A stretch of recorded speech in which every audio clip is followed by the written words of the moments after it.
जब भी हम भारतीय शिक्षा के बारे में सोचते हैं तो सबसे पहले दिमाग में क्या आता है? एक भारी भरकम स्कूल बैग, है ना? बिल्कुल। और सिर्फ वो भौतिक बोझ नहीं, बल्कि जो दिमाग पर बोझ होता है, मतलब वो रट्टा मारने का भयानक तनाव।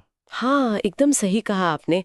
मतलब मार्च के महीने में होने वाला वो एक एग्जाम और उसका डर, ऐसा लगता था जैसे बस एक कागज का टुकड़ा तय कर देगा कि आप जिंदगी में सफल होंगे या फेल। दशकों से हमारा सिस्टम इसी डर के ढांचे पर टिका हुआ था। लेकिन आज के इस डीप डाइव में हम जो डिकोड करने वाले हैं वो बहुत ही दिलचस्प है। आज हमारे पास जो विजुअल्स और नोट्स हैं वो किसी सिनेमैटिक डॉक्यूमेंट्री जैसे लग रहे हैं और वो साफ बता रहे हैं कि ये पूरी व्यवस्था जड़ से बदलने वाली है। हाँ, क्योंकि आज हम बात कर रहे हैं राष्ट्रीय शिक्षा नीति यानी NEP 2020 की, जो कि सिर्फ एक सरकारी दस्तावेज नहीं है। बिल्कुल नहीं। जो भी लोग इसे सुन रहे हैं, चाहे वो छात्र हों या UPSC की तैयारी कर रहे हों, ये उनके लिए एक मास्टर ब्लूप्रिंट है। देखिए, इसका सबसे बड़ा मिशन ये है कि हम क्या सोचना है वाले पुराने मॉडल से निकलकर कैसे सोचना है की तरफ जा रहा है, मतलब क्रिटिकल थिंकिंग। और ये कोई छोटी बात नहीं है। 32 या शायद 34 साल बाद, हाँ 1986 के बाद इतना बड़ा बदलाव आया है। इतने सालों में तो दुनिया एनालॉग से डिजिटल हो गई, पर हमारा एजुकेशन सिस्टम वहीं अटका था। सही बात है। और ये जो नई नीति है ना, ये हवा में नहीं बनी है। इसके 5 बहुत ही मजबूत स्तंभ है: एक्सेस, इक्विटी, क्वालिटी, अफोर्डेबिलिटी और अकाउंटेबिलिटी। लेकिन जो सबसे बड़ा और जमीनी बदलाव मुझे दिख रहा है वो है ढांचे का बदलना। वो जो पुराना 10+2 का सिस्टम था, उसकी जगह अब नया 5+3+3+4 का स्ट्रक्चर आ गया है। और ये स्ट्रक्चर समझना बहुत जरूरी है, क्योंकि पुराना सिस्टम एक ही सांचे में सबको फिट करने की कोशिश करता था, जो कि प्रैक्टिकल नहीं है। बिल्कुल नहीं। नया ढांचा न्यूरोसाइंस और बाल मनोविज्ञान पर आधारित है। शुरुआत के जो 5 साल हैं, जिन्हें फाउंडेशनल स्टेज कहा गया है, वहां किताबों का बोझ नहीं है। अच्छा, मतलब वो सिर्फ खेल कूद और एक्टिविटी पर फोकस करेंगे। हाँ, क्योंकि विज्ञान ये साबित कर चुका है कि बच्चे के दिमाग का 85% विकास 6 साल की उम्र तक हो जाता है। अरे वाह! तो उस नाजुक उम्र में उन्हें भारी किताबों में झोंकना तो वैसे भी गलत था। एकदम। फिर उसके बाद प्रिपरेटरी, मिडिल और सेकेंडरी स्टेज में धीरे धीरे कॉम्प्लेक्स विषय आते हैं। तो इसे देखकर मुझे एक एनालॉजी याद आ रही है। ये ऐसा है जैसे किसी बहुत पुराने कंप्यूटर का सिर्फ कीबोर्ड या माउस बदलने के बजाय आपने पूरा का पूरा ऑपरेटिंग सिस्टम ही अपग्रेड कर दिया हो। बहुत ही सटीक एनालॉजी है ये। हार्डवेयर और सॉफ्टवेयर दोनों का अलाइनमेंट हो रहा है। लेकिन यहाँ मेरे दिमाग में एक बहुत ही प्रैक्टिकल सवाल आ रहा है। पूछिए। देखिए, नया ऑपरेटिंग सिस्टम इंस्टॉल करना कागज पर तो बहुत अच्छा लगता है, लेकिन अगर सिस्टम में वायरस पहले से मौजूद हो और वो वायरस है बोर्ड एग्जाम्स का खौफ, तो क्या ये नया OS काम कर पाएगा? बहुत अच्छा पॉइंट उठाया आपने। और नीति निर्माताओं ने भी इस डर वाले वायरस को बहुत अच्छे से पहचाना है। तो इसका क्या इलाज निकाला है उन्होंने? जो हमारे पास डेटा है, उसमें 2026 से लागू होने वाले CBSE रिफॉर्म्स का जिक्र है।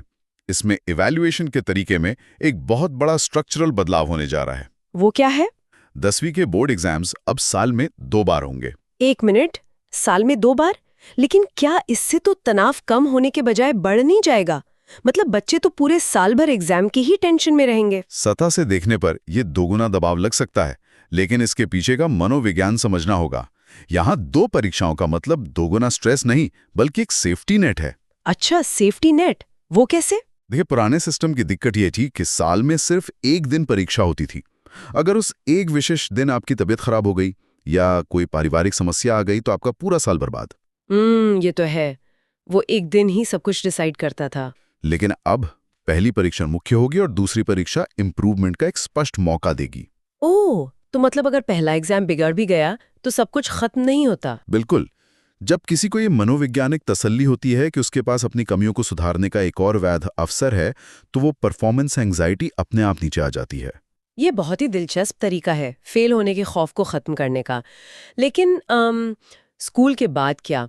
जब यही बच्चे कॉलेज जाते हैं तो वहां भी एक अलग तरह का कलंक उनका इंतजार कर रहा होता है। आप ड्रॉप आउट्स की बात कर रही हैं? हाँ, अगर कोई बच्चा किसी आर्थिक कारण या पारिवारिक जिम्मेदारी की वजह से अपनी 4 साल की डिग्री बीच में छोड़ दे, तो अब तक हमारा सिस्टम उसे कैसे देखता था? उसकी सालों की मेहनत और फीस सब रातों रात शून्य हो जाती थी। ये हायर एजुकेशन की सबसे बड़ी त्रासदियों में से एक रही है। हम हमेशा सिर्फ फाइनल डिग्री को पूछते थे, प्रोसेस को नहीं। लेकिन इस नई नीति में मल्टीपल एंट्री और एग्जिट का जो सिस्टम आया है वो इस धारणा को ही पलट देता है। मल्टीपल एंट्री और एग्जिट, तो क्या अब कॉलेज ड्रॉप आउट होना कोई फेलियर नहीं माना जाएगा? बिल्कुल नहीं। अब हर अकादमिक पड़ाव की अपनी एक वैल्यू है।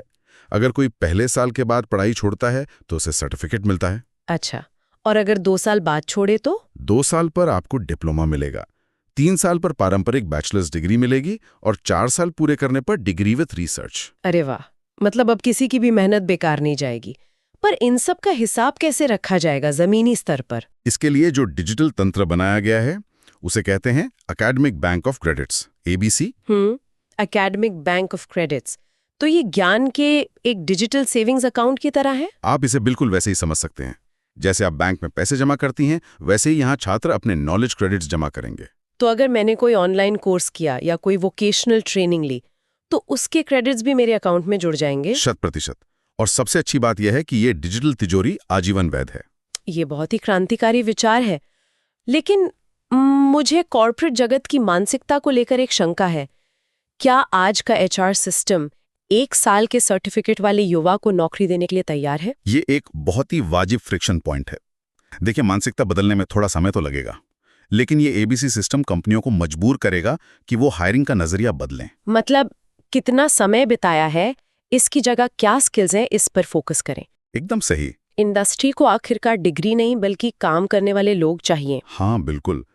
लेकिन अगर हम स्किल्स की बात कर ही रहे हैं तो उन स्किल्स का क्या जो क्लासरूम के बाहर सीखे जाते हैं? हमारे नोट्स में जिसे द मास्टर ब्लूप्रिंट कहा गया है, नेशनल क्रेडिट फ्रेमवर्क यानी एनसीआरएफ।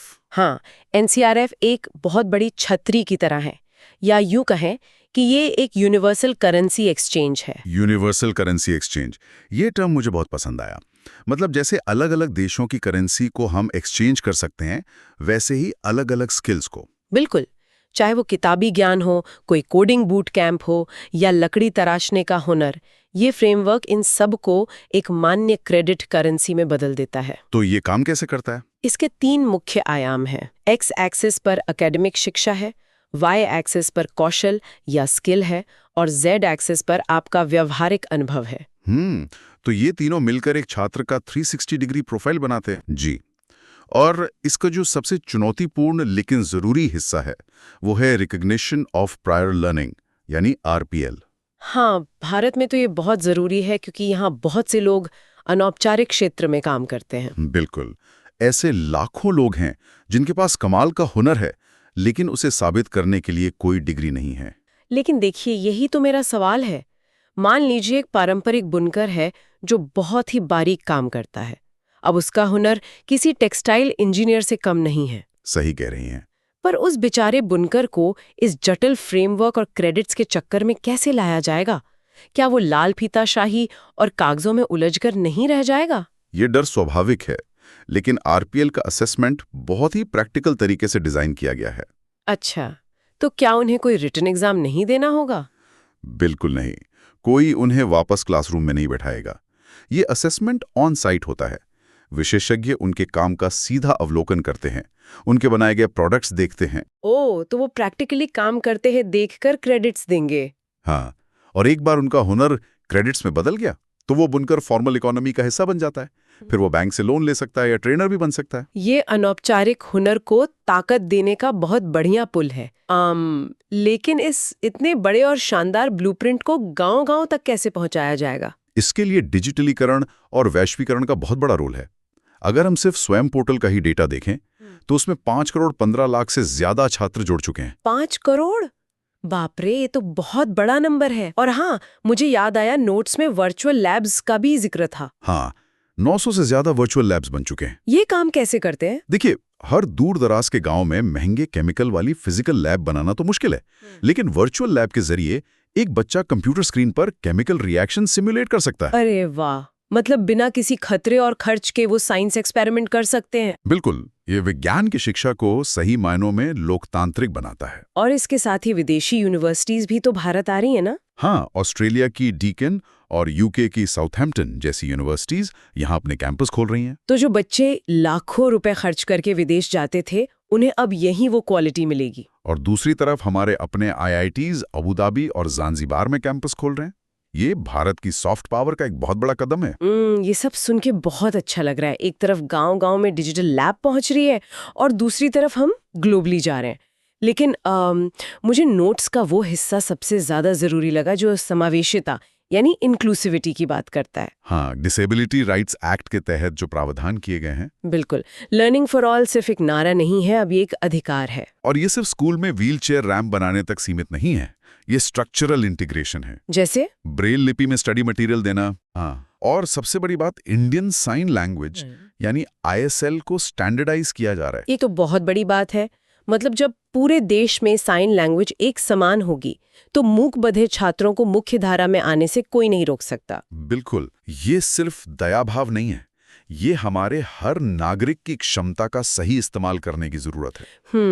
तो अगर हम इन सब चीजों को एक साथ रख कर देखें तो 5+3+3+4 का स्ट्रक्चर, 2 बार एग्जाम का safety net, multiple entry exit और डिजिटल लैब्स, ये सच में एक बहुत बड़ा ब्लूप्रिंट है। इसे ही हमारे सोर्स में द विश्व गुरु विजन कहा गया है। द विश्व गुरु विजन? हाँ, ये सिर्फ कुछ नियमों का बंडल नहीं है, ये हमारे सिस्टम को उस अंधेरे से बाहर निकाल रहा है जहां किसी की काबिलियत सिर्फ 3 घंटे के एग्जाम में रटने की क्षमता से नापी जाती थी। सही बात है।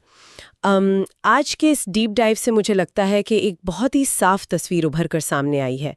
ये पॉलिसी हमारे सिस्टम को अंदर तक बदल रही है। बिल्कुल बदल रही है। पर पता है, इस सब पर बात करते हुए मेरे दिमाग में एक बहुत ही प्रोवोकेटिव थॉट आ रहा है। अच्छा, वो क्या? देखिए, अगर हम एक ऐसी दुनिया की तरफ बढ़ रहे हैं जहां हमारे छोटे छोटे क्रेडिट्स और स्किल्स एक डिजिटल बैंक में जमा हो रहे हैं, ABC में। हाँ, जहां हर इंसान के पास अपने हुनर का एक दानेदार और वेरीफाइड डिजिटल पोर्टफोलियो है जिसे कंपनियां कभी भी चेक कर सकती हैं। बिल्कुल कर सकती हैं। तो क्या आपको नहीं लगता कि आने वाले कुछ दशकों में वो जो पुरानी 4 साल की यूनिवर्सिटी डिग्री का कॉन्सेप्ट है वो पूरी तरह से पुराना और आउटडेटेड हो जाएगा?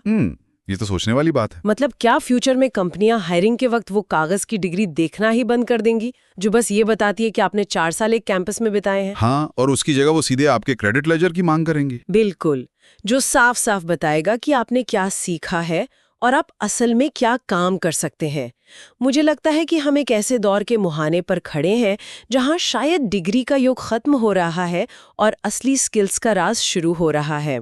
ये एक बहुत ही गहरा सवाल है और इसे आने वाले समय में गंभीरता से सोचना पड़ेगा। एकदम।